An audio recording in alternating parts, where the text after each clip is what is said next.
In the sweltering summer of 1955, the town of Millbrook, Ohio, baked under a relentless sun that turned the asphalt on Main Street soft and sticky by noon. The war had ended a decade earlier, but its ghosts lingered in the hollow eyes of men like Frank Harlan, who still woke at 3 a.m. to the phantom crack of artillery in Korea. Frank was 34 now, broad-shouldered from years at the steel mill, his hair cropped short in the crew-cut style every respectable husband wore. He drove a gleaming black 1953 Chevrolet Bel Air, its chrome fins catching the light like knives as he cruised home each evening from the plant on the river's edge. Margaret, his wife of 9 years, kept their modest two-story clapboard house on Elmwood Avenue spotless, the Frigidaire humming with fresh milk delivered by the milkman at dawn, the radio in the kitchen tuned to WOL for Perry Como's smooth baritone. Their son, Bobby, 8 years old and freckled, collected baseball cards of Mickey Mantle and dreamed of the Cleveland Indians. Little Annie, only 5, clutched her Raggedy Ann doll and begged for stories before bed. Life in Millbrook was ordinary in the best way. Saturday night dances at the VFW hall where the women wore full skirts that swished like bells, the men in suits with narrow ties. Sunday picnics at the park where the smell of charcoal and grilled hot dogs mixed with the distant chime of the ice cream truck. Evenings spent on front porches watching the first television sets flicker with I Love Lucy reruns. The Cold War felt far away, though the newspapers still carried headlines about Soviet spies and the new polio vaccine. No one spoke of the strange things that had begun in the fall of 1954 when the first phone call came. It started with Mrs. Eleanor Whitaker, the widow who lived 3 houses down. She was 72, sharp as a tack, and spent her days tending her rose garden in a faded floral house dress, her silver hair pinned in a neat bun. One October night, just past midnight, the black rotary phone on her hallway table rang. The sound sliced through the quiet like a blade. Eleanor shuffled to answer it, expecting perhaps a wrong number or news from her sister in Toledo. The line crackled with static, the kind that sometimes plagued long-distance calls in those days. Then a voice, low, male, calm as a radio announcer, spoke. "Eleanor, the roses will wither by Friday. You won't see the frost." She hung up, heart pounding, telling herself it was a prank. But Friday came, and a sudden cold snap killed every bloom in her garden. The petals turned black overnight, as if scorched. Eleanor mentioned it at the Ladies' Bridge Club the next week, laughing it off over iced tea and finger sandwiches. The other women nodded politely, but their eyes lingered a second too long. Pranks happened in small towns. Then it was Mr. Harold Jenkins at the mill. Harold was Frank's shift supervisor, a burly man with a mustache like a broom and a voice that could cut through the roar of the furnaces. One November evening, after his wife had gone to bed, the phone rang. The same voice. "Harold, the furnace will claim you on the 12th. Don't fight it." Harold slammed the receiver down, cursed under his breath, and poured himself a whiskey from the bottle he kept in the cupboard. On December 12th, a valve burst in furnace number 3. Molten steel splashed across Harold's chest. He died screaming in the ambulance, the siren wailing down Route 40 like a banshee. By Christmas, 3 more calls had come, each to a different household, each predicting death or ruin in eerie, specific detail. The police chief, a stout man named Wallace who still wore his army uniform on holidays, dismissed them as some kid with a twisted sense of humor and too much time on his hands. The Millbrook Gazette ran a short article on page 3. Mysterious phone pranks plagued town. People locked their doors tighter, but life went on. The mill kept belching smoke, the church bells rang on Sundays, and children still slid down the hill behind the school. Frank Harlan first heard the voice on a sticky July night in 1955. The house was quiet. Margaret had tucked the children in, and the only sounds were the distant hum of cicadas and the occasional creak of the old floorboards. Frank sat in his worn leather armchair in the living room, nursing a bottle of Pabst Blue Ribbon and flipping through the latest issue of Life magazine. The phone rang. He glanced at the clock. 12:07 a.m. Who would call at this hour? He picked up the receiver. Frank Harlan. The voice was smooth, almost friendly, like a salesman pitching life insurance. Your boy Bobby will wander into the woods behind the old quarry on the 23rd. The water will take him. You can stop it if you listen. Frank's blood ran cold. He barked into the phone. Who the hell is this?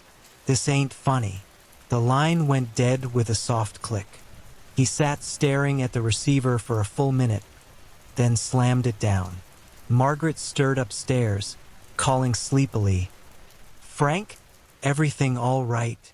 He lied, said it was a wrong number, and poured another beer to steady his hands. But sleep would not come.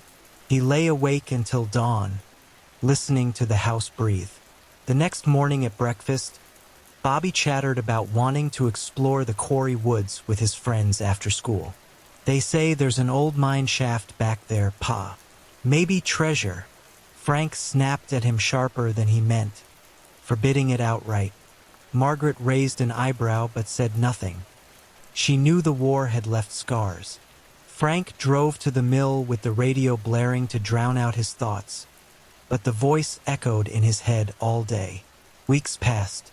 The calls continued, but now they targeted people Frank knew. Old Mrs. Whitaker's niece, a pretty 20-year-old secretary at the bank, received one predicting she would lose her engagement ring in the river. She did, slipped off her finger while feeding ducks on a Sunday outing. The mill foreman's wife heard hers next. A car accident on the curve by the bridge. The crash happened exactly as described, though she survived with a broken arm. The town buzzed with fear now. People unplugged their phones at night. The operator at the Central Exchange swore she heard no unusual calls coming through. It's like the voice just appears, she whispered to Frank one afternoon when he stopped by to ask. Frank began investigating in secret. After his shift, instead of heading straight home, he drove his Bel Air to the public library, a squat brick building with creaky wooden fans stirring the humid air. The librarian, Miss Clara, a spinster in her 40s with cat eye glasses and a fondness for true crime pulps, let him into the basement archives after hours. There, amid yellowed newspapers bound in twine and dusty ledgers, Frank found the first thread. In 1928, 7 years before he was born, a man named Elias Crow had lived on the edge of town. Crow was a telephone repairman for Ohio Bell, quiet and unassuming, with a wife and infant daughter. One winter night, his wife and child vanished from their home. The police found no signs of struggle, only the phone off the hook and a single line scrawled on the wall in charcoal. They called me back. Crow was questioned, then released for lack of evidence. He quit his job, moved into a shack near the quarry, and was rarely seen.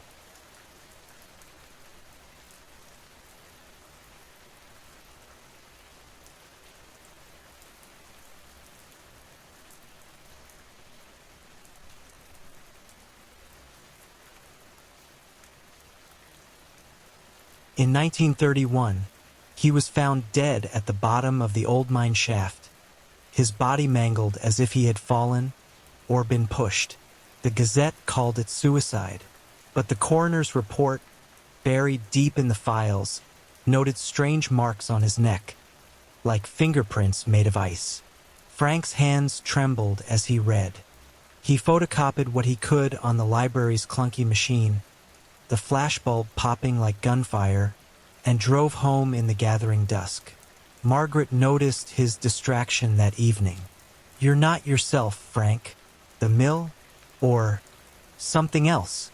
He brushed it off, but that night the phone rang again at 12:07 a.m. Frank, Margaret will find the letters in the attic on the 29th. She will leave you. The children will follow her voice, not yours. He ripped the phone cord from the wall, breathing hard. The next day he climbed into the attic himself, the air thick with the smell of mothballs and old cedar. Behind a stack of forgotten Christmas decorations, he found a shoebox tied with twine. Inside, yellowed envelopes addressed to Elias Crow, postmarked from cities across the Midwest. Each contained a single sheet with a date, a name, and a prediction. October 12, 1927. Your wife will hear the call at midnight. January 5, 1928. The child will answer. The handwriting matched the scrawl from the 1928 police report. Frank sat among the rafters until the sun set, the box in his lap like a live grenade. He realized the truth with a sickening clarity. The voice was not a prank. It was Elias Crow, or whatever had taken him, still calling from beyond the grave. The phone lines were just the doorway. The entity, whatever it was, fed on fear, on secrets, on the small cracks in ordinary lives. It had waited 24 years, dormant after Crow's death, until someone in Millbrook had unknowingly opened the line again. That night Frank did not unplug the phone. Instead, he waited in the dark living room, revolver from his war days loaded and resting on the arm of the chair. At exactly 12:07 the bell jangled. He snatched it up. "I know what you are," Frank growled. "You're Crow, or the thing that killed him. Leave my family alone." The voice laughed softly, a sound like wind through dry leaves. "Frank Harlan, you are not listening. The 23rd is coming. Bobby will wander, unless you answer the call yourself. Come to the quarry at midnight on the 22nd. Bring the box. End the chain." The line went dead. Frank told no one. He spent the following days in a fog of dread and determination. He kissed Margaret longer than usual each morning, ruffled Bobby's hair, let Annie climb into his lap while he read her The Little Engine That Could. At the mill, he worked mechanically, his mind replaying every detail. He visited the quarry once in daylight, the Bel Air parked on the overgrown road. The woods behind it were thick with sumac and poison ivy, the old shaft a black mouth half hidden by vines. The air felt heavier there, as if the trees themselves were listening. On the 22nd, Frank waited until the house slept. He kissed Margaret's forehead as she dreamed, tucked the shoebox under his arm, and slipped out to the Chevrolet. The drive to the quarry took 20 minutes on empty roads, the headlights cutting tunnels through the dark. Crickets screamed in the underbrush. At the edge of the woods, he killed the engine and sat for a long moment, revolver in his belt, flashlight in hand. The box felt alive against his ribs. He walked into the trees. Branches snagged his trousers. The ground squelched under his boots. The quarry loomed ahead, its limestone walls pale in the moonlight. At the shaft's mouth he stopped. The air was cold now, unnaturally so, raising gooseflesh on his arms despite the summer night. "Crow," he called, voice steady. "I'm here. Take me. Leave them." A whisper rose from the shaft. Not one voice, but dozens, layered like echoes in a canyon. "We have always been here. The lines are only wires. The calls are only doors. You opened one when you moved to this house. The boy will open another unless you step through." Frank dropped the box into the darkness, fell without a sound. Then he felt it, a presence brushing against his mind like cold fingers. Memories not his own flooded in. Crow's wife screaming into the phone as the voice promised their child safety if she answered. The infant's tiny hand reaching for the receiver. The endless nights Crow spent at the exchange, splicing wires to keep the calls coming. The entity was not a ghost. It was older, something that had slipped into the telephone network when the first lines were strung across Ohio in 1898. A hunger that traveled on copper and static, feeding on the loneliness of midnight callers, the secrets whispered in the dark. "You can't have my boy," Frank said through gritted teeth. He drew the revolver and fired into the shaft.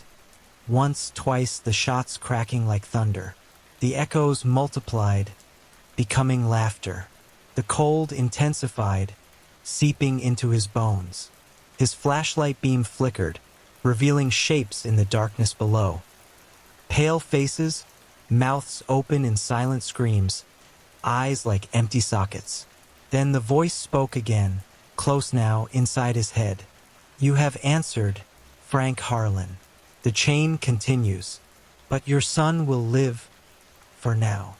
Frank stumbled back, gasping. The cold retreated. He ran to the car, tires spinning on gravel as he fled. At home, he burst through the door just as the clock struck 1. Margaret met him in the hallway, eyes wide. "Frank, what's wrong? You're freezing." He held her tight, sobbing into her shoulder for the first time since Korea. He told her everything, the box, the quarry, the voice. She listened without disbelief. The town's fear had prepared her. Together they burned the remaining letters in the kitchen sink, the flames licking at the yellow paper until nothing remained but ash. Bobby never wandered to the quarry. The calls stopped for 3 weeks. The town breathed easier. People began plugging their phones back in. Frank returned to work, though his hands shook when the mill whistle blew at noon. But on August 15th, at 12:07 a.m., the phone rang once more. Frank answered before Margaret could stir. The voice was different now, gentler, almost paternal. "Frank, you did well. The boy is safe. But Margaret, she will hear me next.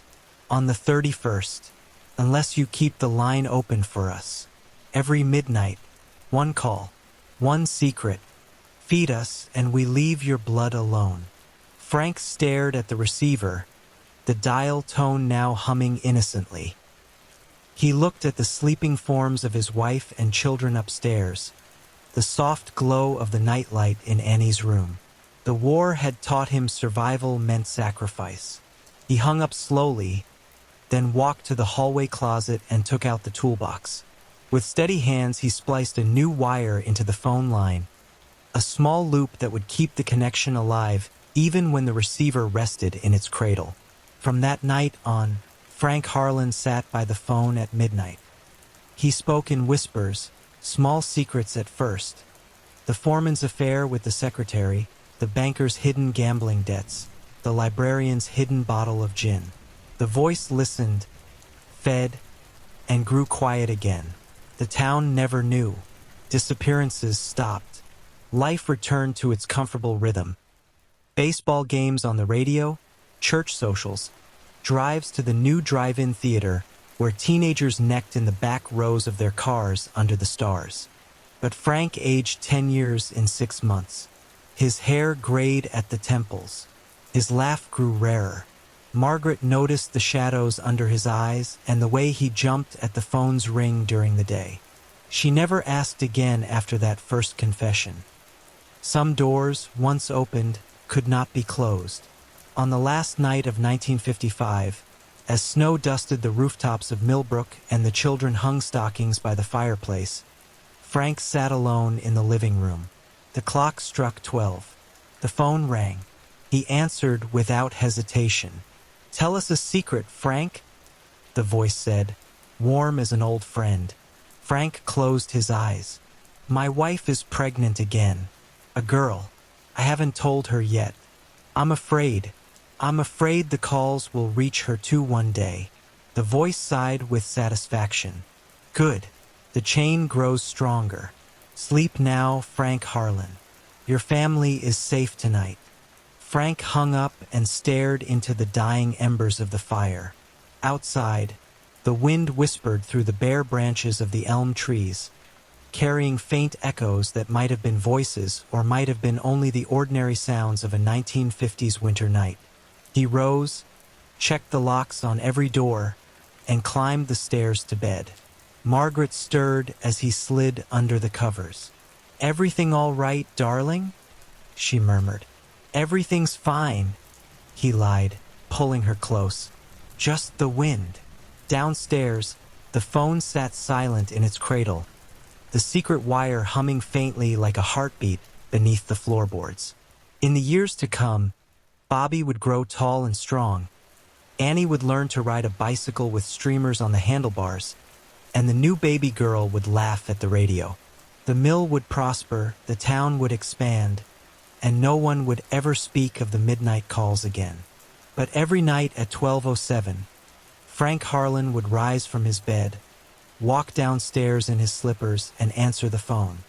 He would feed the voice another secret, sometimes his own, sometimes borrowed from neighbors, sometimes invented to keep the hunger at bay.